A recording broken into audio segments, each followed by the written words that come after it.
नमस्कार, स्वागत है आपका गुरुशिला के इस ऑनलाइन यूट्यूब चैनल पर। आज इस लेक्चर में हम लोग बात कर रहे होंगे ओशियन करंट, महासागरीय जलधाराओं के बारे में।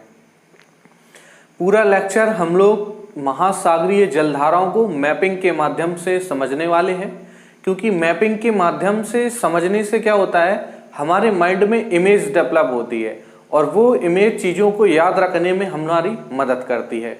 तो आप लोगों को खाली मैप को देखना है और बातों को सुनना है और बाकी पूरी की पूरी जलधाराओं की इमेज आपके दिमाग में अपने आप छप जाएगी। ठीक है, तो ज़्यादा समय वेस्ट ना करते हुए हम लोग लेक्चर को आगे बढ़ाते हैं। शुरुआत करते हैं महासागरीय जलधाराओं की। सबसे पहले हम लोग जानेंगे कि महासागरीय जलधाराएं उत्पन्न कैसे होती हैं। तो महासागरीय जलधाराओं के बारे में कुछ 2-4 पॉइंट हम लोग इम्पोर्टेंट जान लेंगे, उसके बाद हम लोग देखेंगे कि कौन सी जलधाराएं कहाँ पर हैं। तो पहला पॉइंट हम लोग जानेंगे कि धरती हमारी वेस्ट टू ईस्ट मूव करती है, यानी कि पश्चिम से पूरब की तरफ मूव करती है। जैसे कि ये मार्कर है, तो ये अगर आप देखेंगे कि धरती का अगर व्यास है तो ये इस तरह से मूव करेगा, इस तरह से, यानी कि वेस्ट से ईस्ट, पूरब पश्चिम से पूरब की ओर। अब जब धरती पश्चिम से पूरब की ओर मूव करेगी तो जलधाराएं या जो महासागरीय जलधाराएं हैं, जो जल है वो कहाँ को मूव करेगा, उसके जस्ट विपरीत, अर्थात पूरब से पश्चिम की ओर। जैसे आप लोगों ने देखा होगा कि एक बर्तन में पानी लेंगे, एक बर्तन में पानी लेने से बर्तन को अचानक से जोर से घुमाएंगे तो पानी क्या, उसकी विपरीत दिशा में मूव करने लगता है। इसी तरह से जब धरती हमारी पश्चिम से पूरब की तरफ मूव करेगी तो जलधाराएं हमेशा ही पूरब से पश्चिम की ओर चलती हैं। ठीक है, तो हम लोग देखेंगे कि जितनी भी जलधाराएं हैं, सारी जलधाराएं यहाँ से गति उनकी हमेशा ही पश्चिम की तरफ रहेगी, पूरब से पश्चिम की तरफ। ठीक है, पहला रीजन। दूसरा रीजन क्या होता है कि महासागरीय जलधाराओं के चलने के लिए एक तो पवन प्रवाह, यानी कि जिस दिशा में हवाएं चलती हैं उसी दिशा में महासागरीय जलधाराएं प्रवाहित होती हैं। उसके बाद तीसरा पॉइंट हम लोग देखेंगे कि घनत्व का प्रभाव इस पर पड़ता है। अब घनत्व का प्रभाव कैसे पड़ता है कि हमेशा ही जलधाराएं उच्च घनत्व से निम्न घनत्व की ओर मूव करती हैं। ठीक है, उच्च घनत्व से निम्न घनत्व की ओर मूव करती हैं। तो जो जलधाराएं ध्रुवों की तरफ होंगी वो कैसी होंगी, ठंडी होंगी। ठंडी होने के कारण उनका घनत्व बढ़ जाएगा। घनत्व बढ़ जाने के कारण क्या होगा, ध्रुवों से विषुवत रेखा की तरफ मूव करेंगी। जो ठंडी जलधाराएं हैं वे सदैव ही ध्रुवों से विषुवत रेखा की ओर मूव करेंगी। और जो गर्म जलधाराएं हैं, गर्म जलधाराएं कहां से, इक्वेटर से। ये जो रेड कलर की लाइन है ये हमारी इक्वेटर को प्रदर्शित करती है, 0 डिग्री अक्षांश को। तो 0 डिग्री अक्षांश पे गर्मी बहुत ज्यादा पड़ती है, जिसके कारण यहां से जितनी भी जलधाराएं चलेंगी पूरब से पश्चिम की ओर गर्म जलधाराएं इक्वेटर पे चलेंगी। और अगर आपसे पूछा जाए कि ध्रुवों की ओर से आने वाली जलधाराएं कैसी होती हैं, ठंडी होती हैं। और अगर आपसे पूछा जाए कि विषुवत रेखा से चलने वाली जलधाराएं कैसी होती हैं, तो वो सदैव ही गर्म होती हैं। ठीक है, ढाल का अनुसरण करती हैं। ढाल का अनुसरण कैसे कि आपको पता होगा कि हमारी धरती विषुवत रेखा पर, भूमध्य रेखा पर उभरी हुई है, बाहर की ओर उभरी हुई है। तो ढलान कहाँ होगी, ढलान ध्रुवों की तरफ होगी। ढलान ध्रुवों की तरफ होगी। ढलान जब ध्रुवों की तरफ होगी तो जलधाराएं ऊंची ढलान से नीची ढलान की ओर प्रवाहित होंगी, विषुवत रेखा से ध्रुवों की तरफ प्रवाहित होंगी। और जो ठंडी जलधाराएं हैं वो घनत्व के कारण नीचे की ओर प्रवाहित होंगी या विषुवत रेखा की तरफ प्रवाहित होंगी। अब हम लोग जानेंगे कि जलधाराओं के बहने का और क्या भौगोलिक कारण है। तो जो हमारी महासागरीय जलधाराएं होती हैं, इनका कार्य पृथ्वी के बाह्य ताप का संतुलन करना भी होता है। अर्थात जैसे पृथ्वी का आंतरिक भाग है तो पृथ्वी के आंतरिक भाग का ताप संतुलन ज्वालामुखी प्रक्रिया के द्वारा हो जाता है। ज्वालामुखी प्रक्रिया के द्वारा पृथ्वी के आंतरिक भाग का ताप संतुलन हो जाता है, जबकि पृथ्वी के बाह्य भाग का ताप संतुलन महासागरीय जलधाराओं के कारण होता है। आप लोग बोला करिए मेरे साथ साथ, बोलने से क्या होगा आपको भी तुरंत के तुरंत याद होता चला जाएगा। ठीक है, तो हम लोगों ने कुछ मुख्य पॉइंट ऐसे ऐसे देखे कि किस कारण महासागरीय जलधाराएं प्रारंभ होती हैं और किस कारण महासागरीय जलधाराएं प्रवाहित होती हैं। अब उसके बाद एक महत्वपूर्ण पॉइंट हम लोग देखेंगे कि जलधाराएं सदैव ही पूरब से पश्चिम की ओर चलेंगी और ध्रुवों की तरफ, अगर उत्तरी ध्रुव की तरफ जाएगी तो अपने दाईं ओर मुड़ जाएगी। महासागरीय जलधाराएं पूरब से पश्चिम की ओर प्रवाहित होती हैं विषुवत रेखा से और उत्तरी ध्रुव की ओर अपने दाईं ओर मुड़ जाती है और दक्षिणी ध्रुव की ओर अपने बाईं ओर मुड़ जाती है। ठीक है, फिर उसके बाद हम लोग देखेंगे कि हमारे पास पढ़ने के लिए 3 महासागरीय जलधाराएं हैं या 3 महासागरों की जलधाराएं हैं, अटलांटिक महासागर, हिंद महासागर और प्रशांत महासागर दोनों तरफ। ठीक है, तीनों महासागरों को हम लोग 2-2 भागों में फिर से विभाजित करेंगे। जैसे अटलांटिक महासागर में हम लोग उत्तरी अटलांटिक महासागर और दक्षिणी अटलांटिक महासागर, इसी तरह से हिंद महासागर में उत्तरी हिंद महासागर और दक्षिणी हिंद महासागर, और इसी तरह से प्रशांत महासागर में उत्तरी प्रशांत महासागर और दक्षिणी प्रशांत महासागर। तो फिर सबसे पहले शुरुआत करते हैं अटलांटिक महासागर से। अटलांटिक महासागर में हम लोग उत्तरी अटलांटिक महासागर से शुरू कर रहे हैं। अटलांटिक महासागर में जब पूरब से पश्चिम की ओर विषुवत रेखा से महासागरीय जलधाराएं चलना प्रारंभ करती हैं तो कैरेबियन सागर होते हुए, कैरेबियन सागर कहाँ है? जहां पर दक्षिण अमेरिका महाद्वीप उत्तर अमेरिका महाद्वीप से मिलता है। ठीक है, कैरेबियन सागर, यहां पर एक देश है मैक्सिको, मैक्सिको की खाड़ी, गल्फ ऑफ मैक्सिको, ये बे ऑफ मैक्सिको नहीं है, गल्फ ऑफ मैक्सिको है। गल्फ ऑफ मैक्सिको से होते हुए कहां की तरफ?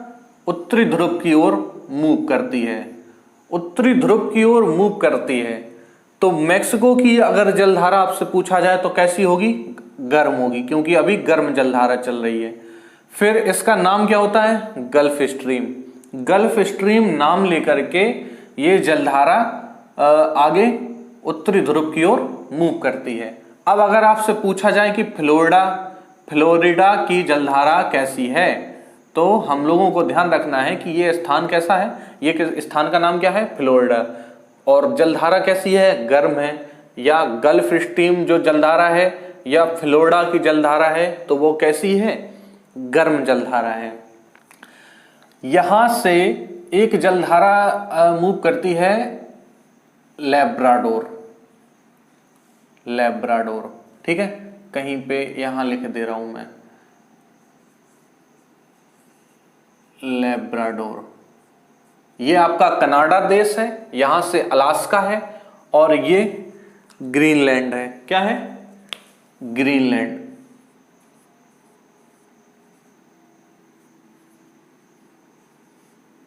ग्रीनलैंड, ग्रीनलैंड देश पर किसका आधिपत्य है? ग्रीनलैंड डेनमार्क के अंतर्गत आता है। ठीक है, डेनमार्क के अंतर्गत। अब क्या होता है कि लेब्राडोर जलधारा ठंडी जलधारा है और गल्फ स्ट्रीम जलधारा गर्म जलधारा है। तो जहां भी ठंडी और गर्म जलधाराएं दोनों एक साथ मिलती हैं, ऐसी जगह पर एक प्लैंकटन वनस्पति है वो उत्पन्न हो जाती है, और प्लैंकटन वनस्पति मछलियों का बहुत अच्छा भोजन माना जाता है। तो जहां भी गर्म और ठंडी जलधाराएं आपस में मिलती हैं तो वहां प्लैंकटन वनस्पति का विकास होता है और प्लैंकटन वनस्पति मछलियों का भोजन होता है। और जहाँ पर भोजन की अच्छी व्यवस्था होगी वहाँ पर क्या होगा, मछलियाँ स्वतः ही उत्पन्न हो जाएंगी। तो बहुत अधिक मात्रा में मछलियाँ उत्पन्न होती हैं, जिससे न्यू फॉकलैंड द्वीप के पास, न्यू फॉकलैंड द्वीप नाम दिख रहा होगा आपको, न्यू फॉकलैंड द्वीप के पास ग्रैंड बैंक नाम के मत्स्य उत्पादन केंद्र की स्थापना होती है। ग्रैंड बैंक दुनिया के दूसरे नंबर का मत्स्य उत्पादन केंद्र है, यानी कि दुनिया में दूसरे नंबर पर सबसे ज्यादा मछलियों का उत्पादन ग्रैंड बैंक में होता है। और आपसे पूछा जाए कि ग्रैंड बैंक कहां पर है, तो न्यू फाउंडलैंड द्वीप के पास है। ठीक है, सारे क्वेश्चन पूछे जा चुके हैं, पूछे जाते हैं, वही इस लेक्चर में लिए गए हैं। अब गल्फ स्ट्रीम लैब्राडोर की जलधारा से न्यू फॉकलैंड द्वीप के पास ग्रैंड बैंक मत्स्य उत्पादन केंद्र की स्थापना यहाँ पर होती है। फिर क्या होता है कि यहाँ से अभी गर्म जलधारा गर्म ही है, ठंडी नहीं हुई है, जिससे क्या होता है कि यह आगे फिर से ध्रुवों की ओर मूव करती है। आगे ध्रुवों की ओर मूव करने से क्या होता है, यहाँ एक आइसलैंड है, आइसलैंड पर यह दो भागों में विभाजित हो जाती है। तो आइसलैंड के पास जो एक जलधारा है, इसको हम लोग बोलेंगे इरमिंजर की गर्म जलधारा। इरमिंजर की गर्म जलधारा, इरमिंजर की गर्म जलधारा। और जो दूसरी धारा थी, वो दूसरी धारा आगे मूव करती है नॉर्वे देश के पास। अब देखने में लग रहा होगा कि नॉर्वे तो ध्रुव के पास है, ध्रुवों के पास तो ठंडी जलधारा होनी चाहिए थी, लेकिन यही सबसे बड़ी गलती हो जाती है। नॉर्वे की जलधारा गर्म जलधारा है, अभी ये ठंडी नहीं हुई है, लेकिन नॉर्वे देश तक पहुंचते पहुंचते काफी हद तक ये जलधारा ठंडी होकर नीचे की ओर बैठने लगती है। ठीक है, नीचे की ओर बैठने लगती है। यहां से जो इरमिंजर की जलधारा की जो एक दूसरी धारा, यहां इस तरह से आप लोग देख रहे होंगे, नीचे की ओर मूव करती है। कहां, रेनल की जलधारा। अगर आपसे पूछा जाए कि रेनल की जलधारा कैसी है, तो गर्म है, रेनल की जलधारा गर्म है। नॉर्वे की जलधारा जो ठंडी होकर के नीचे की ओर बैठने लगी थी, वह कहां, उत्तर सागर में प्रकट होती है। तो उत्तर सागर में ठंडी जलधारा प्रकट होती है, और जो इरमिंजर की जलधारा या रेनल की जलधारा गर्म जलधारा है। और जहां पर भी ठंडी और गर्म जलधाराएं मिलती हैं, वह फिर से मत्स्य उत्पादन केंद्र। अब ये दुनिया के तीसरे नंबर का मत्स्य उत्पादन केंद्र है। नाम क्या है, डागर बैंक। कहां, उत्तर सागर में। ठीक है, इरमिंजर या रेनल की गर्म जलधारा जब उत्तर सागर में ठंडी जलधारा से मिलती है, तो दुनिया के तीसरे बड़े मत्स्य उत्पादन केंद्र डागर बैंक का निर्माण करती है। अब देखिए कि रेनल की जलधारा ठंडी जलधारा से मिलती है, काफी हद तक अपनी ऊष्मा त्याग चुकी होती है, अपनी ऊष्मा खोकर आगे बढ़ती है, और कनारी द्वीप के पास कनारी की ठंडी जलधारा कहलाती है। तो अगर पूछा जाता है कि कनारी की जलधारा कैसी है, कनारी की जलधारा ठंडी जलधारा है। ठीक है, यहां हम लोग एक बार रिवाइज करेंगे कि उत्तरी अटलांटिक महासागर में जब विषुवत रेखा से गर्म जलधारा चलना प्रारंभ करती है, तो कैरेबियन सागर होते हुए मैक्सिको की खाड़ी में प्रवेश करती है। मैक्सिको की खाड़ी से फ्लोरिडा की गर्म जलधारा कहलाती है, और गल्फ स्ट्रीम गर्म जलधारा कहलाती है। होते हुए जब लैब्राडोर की ठंडी जलधारा से मिलती है, तो न्यू फाउंडलैंड द्वीप के पास एक मत्स्य उत्पादन केंद्र का निर्माण करती है, जिससे हम लोग ग्रैंड बैंक के नाम से जानते हैं। फिर ये जलधारा आइसलैंड होते हुए दो धाराओं में विभाजित हो जाती है, इरमिंजर की जलधारा और एक आगे बढ़कर के नॉर्वे की गर्म जलधारा कहलाती है। इरमिंजर की गर्म जलधारा नीचे की ओर जब मूव करती है, तो ब्रिटेन होते हुए रेनल की गर्म जलधारा कहलाती है। और रेनल की गर्म जलधारा जब ठंडी जलधारा के साथ क्रिया करती है तो दुनिया के तीसरे नंबर के मत्स्य उत्पादन केंद्र डागर बैंक का निर्माण करती है। अब इसके बाद कनारी द्वीप तक पहुंचते पहुंचते अपनी ये गर्म जलधारा अपनी ऊष्मा त्याग देती है और कनारी की ठंडी जलधारा कहलाती है। कनारी की ठंडी जलधारा पुनः विषुवत रेखा तक पहुंचती है और यही सम्मोहन क्रिया लगातार चलती रहती है। फिर उसके बाद हम लोग देखेंगे कि दक्षिण अटलांटिक महासागर की ओर चलने वाली जलधाराएं, दक्षिण अटलांटिक महासागर की ओर चलने वाली जलधाराएं अपने पश्चिम या अपने बाईं ओर मुड़ती हैं और ब्राजील देश से होते हुए ब्राजील की गर्म जलधारा कहलाती है। ब्राजील की गर्म जलधारा जब नीचे की ओर मूव करती है तो फॉकलैंड के पास, कहां?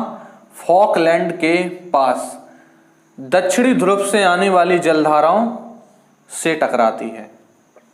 फॉकलैंड की जो ठंडी जलधारा है वो फिर से ऐसे मूव करते हुए वेनेजुएला, कहां? अफ्रीका में, अफ्रीका महाद्वीप में वेनेजुएला की ठंडी जलधारा कहलाती है और फिर से यही क्रिया लगातार चलती रहती है। तो हम लोगों ने दक्षिणी अटलांटिक महासागर में क्या देखा? दक्षिणी अटलांटिक महासागर में देखा विषुवत रेखा से प्रारंभ होती है तो ब्राजील की गर्म जलधारा कहलाती है। ब्राजील की गर्म जलधारा, फॉकलैंड की ठंडी जलधारा और यहां से वेनेजुएला की ठंडी जलधारा। ठीक है, अटलांटिक महासागर हमारा कंप्लीट हो गया। अब हम लोग देखेंगे कि प्रशांत महासागर में जलधाराएं किस प्रकार से गति करती हैं। प्रशांत महासागर में विषुवत रेखा से जब धाराएं चलना प्रारंभ करती हैं तो यहाँ पर आप लोग देख रहे होंगे ये वही जलधारा जब आगे की ओर मूव करती है तो जावा, सुमात्रा या इंडोनेशिया द्वीपों का एक समूह है, बहुत सारे द्वीपों का छोटे छोटे, होते हुए ताइवान देश की तरफ मूव करती है। ताइवान देश की तरफ मूव करती है और ताइवान से दो धाराओं में विभाजित हो जाती है, दो अलग अलग धाराओं में विभाजित हो जाती है। जापान देश आप लोग देख रहे होंगे मैप में, एक जलधारा जापान के पूर्वी तट से मूव करती है और एक जलधारा जापान के पश्चिमी तट से मूव करती है। तो जापान के जो पूर्वी तरफ से जलधारा जा रही है वो हम क्यूरोशियो की काली जलधारा के नाम से जानते हैं, गर्म जलधारा है। और जो पश्चिमी तट से मूव कर रही है वो सुशिमा की गर्म जलधारा कहलाती है, जापान के पश्चिमी तट से मूव करती है। उसके बाद क्या होता है, यहाँ पर चुक्ची सागर आप लोग देख रहे होंगे, बेरिंग जल संधि, और ये ओकोटस्क सागर है, ओकोटस्क सागर। बेरिंग जल संधि, जल संधि जो दो महासागरों को जोड़ने का काम करे या दो महाद्वीपों को विभाजित करती है वो जल संधि कहलाती है। बेरिंग सागर से, यहाँ पर चुक्ची सागर से क्यूराइल या एल्यूशियन की जलधारा मूव करती है नीचे की तरफ। ठीक है, आप लोग मैप में देख रहे होंगे, यहां से क्यूराइल या एल्यूशियन की ठंडी जलधारा। अब आपसे पूछा जाए क्यूराइल या एल्यूशियन की जलधारा कैसी जलधारा है? ठंडी जलधारा है। और क्यूरोशियो की जलधारा कैसी है? गर्म जलधारा है। फिर क्या होता है कि ये क्यूरोशियो की काली जलधारा अलास्का होते हुए आगे की तरफ बढ़ती है। यहां पर अलास्का, अलास्का आप लोग इस साइड देखेंगे, अलास्का, अलास्का उत्तर अमेरिका महाद्वीप में आप लोग यहाँ पर अलास्का देख रहे होंगे। तो अलास्का की जलधारा गर्म जलधारा है। अलास्का की गर्म जलधारा जब आगे की तरफ मूव करती है तो नीचे की तरफ, क्योंकि ठंडी होने लगती है, अपनी ऊष्मा को खो देती है। ऊष्मा को खो करके जब अलास्का की गर्म जलधारा आगे बढ़ती है कैलिफोर्निया पहुंचती है। तो कैलिफोर्निया तक अपनी ऊष्मा त्याग चुकी होती है, ठंडी हो जाती है, तो कैलिफोर्निया की जलधारा ठंडी जलधारा कहलाती है। कैलिफोर्निया होते हुए फिर से विषुवत रेखा, और ये इसी प्रकार से सर्कल चलता रहता है। ठीक है, अब हम लोग देखेंगे दक्षिण प्रशांत महासागरीय जलधाराएं। दक्षिण प्रशांत महासागरीय जलधाराओं में हम लोग देखेंगे विषुवत रेखा से चलना प्रारंभ करती, ये आप लोग देख रहे होंगे ऑस्ट्रेलिया का पूर्वी तट है। तो ऑस्ट्रेलिया के पूर्वी तट से जो जलधारा जाएगी वो गर्म जलधारा कहलाएगी। इस साइड आप लोग देख सकते हैं ऑस्ट्रेलिया के पूर्वी तट से जाने वाली इस तरह से मूव करती है और यहाँ पर हम्बोल्ट या पेरू की ठंडी जलधारा कहलाती है और ये चक्र पूरा हो जाता है। ठीक है, तो प्रशांत महासागरीय जलधाराएं हम लोगों ने पढ़ी। प्रशांत महासागरीय जलधाराओं को एक बार जल्दी से रिवाइज करते हैं और आगे बढ़ते हैं। प्रशांत महासागरीय जलधाराओं में वहां देखिए आप लोग, प्रशांत महासागरीय जलधाराओं में विषुवत रेखा से जलधाराएं चलना प्रारंभ करती हैं और यहाँ से जावा, सुमात्रा, इंडोनेशिया द्वीपों से होते हुए ताइवान देश से दो धाराओं में विभाजित हो जाती हैं। एक धारा जापान के पूर्वी तट पर किरोशियो की काली जलधारा कहलाती है और एक जापान के पश्चिमी तट पर सुषमा की गर्म जलधारा कहलाती है। जलधाराएं आगे बढ़ती हैं ओकोटस्क सागर, चुक्ची सागर, बेरिंग जल संधि। बेरिंग जल संधि से होते हुए क्यूराइल या एल्यूसियन की ठंडी जलधारा नीचे की तरफ मूव करती है और यहाँ पर जापान के उत्तरी तट पर दुनिया के सबसे बड़े मत्स्य उत्पादन केंद्र का निर्माण करती है। जब ये क्यूरोशियो की काली जलधारा आगे की तरफ बढ़ती है तो अलास्का के पास पहुंचती है और अलास्का की गर्म जलधारा कहलाती है। अलास्का की गर्म जलधारा जब नीचे की तरफ मूव करती है तो अपनी ऊष्मा खोकर कैलिफोर्निया की ठंडी जलधारा कहलाती है। कैलिफोर्निया की ठंडी जलधारा फिर से वही चक्र पूरा करने लगती है। उसके बाद दक्षिण प्रशांत महासागरीय जलधाराओं में हम लोग देखेंगे कि विषुवत रेखा से जलधाराएं चलना प्रारंभ करती हैं और पूर्वी ऑस्ट्रेलिया या ऑस्ट्रेलिया की पूर्वी तट पर पूर्वी ऑस्ट्रेलिया की गर्म जलधारा कहलाती है। फिर ये जलधारा जब दक्षिण से आने वाली जलधाराओं से ठंडी होकर के आगे बढ़ती है तो हम्बोल्ट या पेरू की ठंडी जलधारा कहलाती है और फिर से वही चक्र पूरा करती है। अब हम लोग आते हैं हिंद महासागर में। हिंद महासागरीय जलधाराएं, हिंद महासागरीय जलधाराओं में फिर से हम लोग देखेंगे कि जलधाराएं विषुवत रेखा से चलना प्रारंभ करेगी तो कैसी रहेगी, गर्म रहेगी। गर्म जलधारा जब विषुवत रेखा से चलना प्रारंभ करती है और आगे बढ़ती है तो सोमालिया समुद्री चोरों, समुद्री डकैतों का देश कहा जाता है इसको। सोमालिया से होते हुए आगे बढ़ती है और अरब सागर में होते हुए भारत पहुंचती है। अगर आपसे पूछा जाए सोमालिया की जलधारा कैसी है, सोमालिया की जलधारा गर्म जलधारा है, गर्म जलधारा है और इसी के कारण भारत में मानसून आता है। भारत में बंगाल की खाड़ी से होते हुए पुनः अपना चक्कर पूरा कर लेती है। लेकिन आप लोगों ने देखा होगा कि ये जलधारा गर्म ही रही, सोमालिया की गर्म जलधारा ठंडी नहीं हो पाई है क्योंकि विषुवत रेखा से तो गर्म होकर चली थी, ध्रुवों की ओर से कोई भी जल इसमें नहीं मिल पा रहा है। इस वजह से ये जलधारा सदैव ही गर्म ही रहेगी, ये कभी ठंडी नहीं होगी। इस ओर से यानी कि दक्षिण हिंद महासागर में, अभी उत्तरी हिंद महासागर में पढ़ा था हमने, अब जब दक्षिण हिंद महासागर से जलधाराएं चलना प्रारंभ करेंगी तो हम लोग देख रहे होंगे कि ये मेडागास्कर अगुलहास यहाँ से दो भागों में बटेगी और अगुलहास की गर्म जलधारा कहलाती है। गर्म जलधारा आगे बढ़ती है तो फिर यहाँ पश्चिमी ऑस्ट्रेलिया की ठंडी जलधारा कहलाती है। ऑस्ट्रेलिया में हमें दोनों बातें याद रखनी है कि ऑस्ट्रेलिया, पूर्वी ऑस्ट्रेलिया की जलधारा गर्म है और पश्चिमी ऑस्ट्रेलिया की जलधारा ठंडी है। तो अगर आपको कहीं ध्यान भूल जाए, क्वेश्चन फंस जाए तो ध्यान लगाना कि जलधाराएं सदैव पूरब से पश्चिम की ओर मूव करेगी विषुवत रेखा पर, और जब पूरब से पश्चिम की ओर मूव करेगी तो वो गर्म होगी। ठीक है, और जब गर्म होगी तो ऑस्ट्रेलिया के पूरब में गर्म होगी, लेकिन जो पश्चिम से पूरब की ओर जा रही थी वो कैसी होगी, वो ठंडी होगी क्योंकि वो लौटती हुई जलधाराएं थी। ठीक है, तो पश्चिमी ऑस्ट्रेलिया की जलधारा ठंडी और पूर्वी ऑस्ट्रेलिया की जलधारा गर्म। अटलांटिक महासागरीय जलधाराएं, प्रशांत महासागरीय जलधाराएं और हिंद महासागरीय जलधाराएं आप लोग समझ चुके होंगे। आप लोग इनको एक बार रिवाइज कर लीजिएगा अगर भूल जाए तो। वैसे अगर आप लोग मैपिंग के माध्यम से अगर आप लोग एक बार समझ लेंगे तो मुझे उम्मीद है कि फिर कभी दोबारा आप इसको भूल नहीं पाएंगे। ठीक है, थैंक यू देखने के लिए वीडियो, और फिर मिलते रहेंगे हम लोग इसी तरह के अच्छे अच्छे वीडियो लेके, अच्छे अच्छे लेक्चर लेके और अच्छी अच्छी क्लासों के साथ सीखते रहेंगे, बढ़ते रहेंगे आगे और जरूर ही अपने मुकाम में सफल होंगे। धन्यवाद।